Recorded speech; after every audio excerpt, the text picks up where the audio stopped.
Humentong patnubay at gabay ng magulang ang kailangan. Maaaring may masiselang tema, lengguwahe, karahasan, sexual, horror o droga na hindi angkop sa mga bata.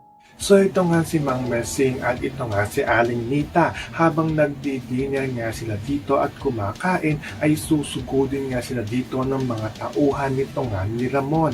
Dahil hanggang sa ngayon ay wala pa rin nanay at wala pa rin alam ito nga si Ramon na ito nga kanyang asawa nito nga si Monique na kanyang hinahanap ay namayapa na nga ito. Kaya ito nga tauhan ito nga ni Ramon ay nagtungo na nga ito dito nga sa bahay ng mag-asawang Nita at Mang Mersing upang mantanongin na nga dito kung nasan nga daw ba ito nga daw kanilang anak na ito nga daw si Monique. Napin nga din nila ito nga daw si Edwin dahil kung alam nga daw nila kung saan nga daw nagtatago ito nga daw si Edwin at ito nga daw si Monique ay ituro na nga daw nila ito dito nga daw sa kanya. Pero ito nga si Mang Mersing at ito nga si Aling Nita ay pinagulat nga nila dito na ito nga si Monique ay wala na nga sa poder nito nga ni Ramon.